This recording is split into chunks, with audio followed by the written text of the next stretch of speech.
वैयक्तिक वागणूक, त्याचं वैयक्तिक आयुष्य याच्याबाबत आपल्याला कोणतीही सुत्रम कल्पना नसते।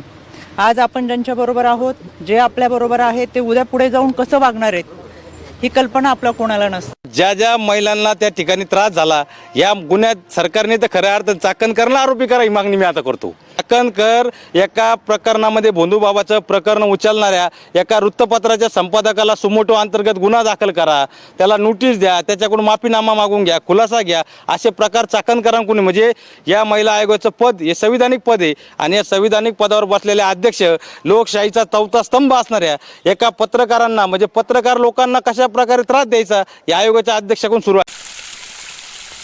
पासून ते हाय प्रोफाईल IPS खूप उच्चभ्रू लोकांच्या महिला आहेत।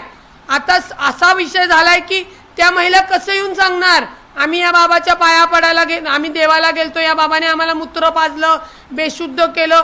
फार भीतीचं वातावरण महाराष्ट्रातल्या कुटुंबा परिवारामध्ये आहे की ज्यांना ज्यांना माहिती की आपल्या घरातली भगिनी पाया पडायला गेली आहे, तिच्यासोबत तर असं झालेलं नाहीये, तिच्यासोबत तर शोषण झालेलं नाहीये। ही असुरक्षितेची अपराधाची भूमिका किंवा तो वेदना अख्ख्या कुटुंबाला आहेत। त्यामुळे चाकणकर बाईला कळत नाहीये की त्यांनी काय केलेलं आहे संविधानिक पदावर बसून।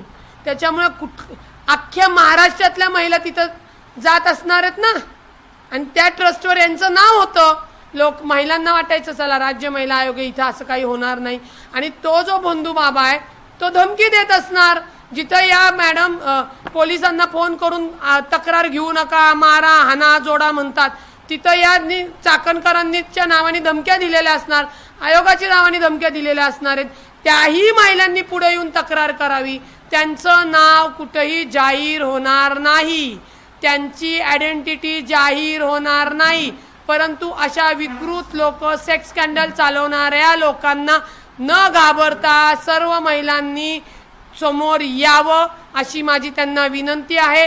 त्याच्याशिवाय गोर गरीब असलेल्या किंवा अति उच्चभ्रू असलेल्या आमच्या ज्या सर्व माता भगिनी आहेत सुरक्षित होऊ शकत नाही।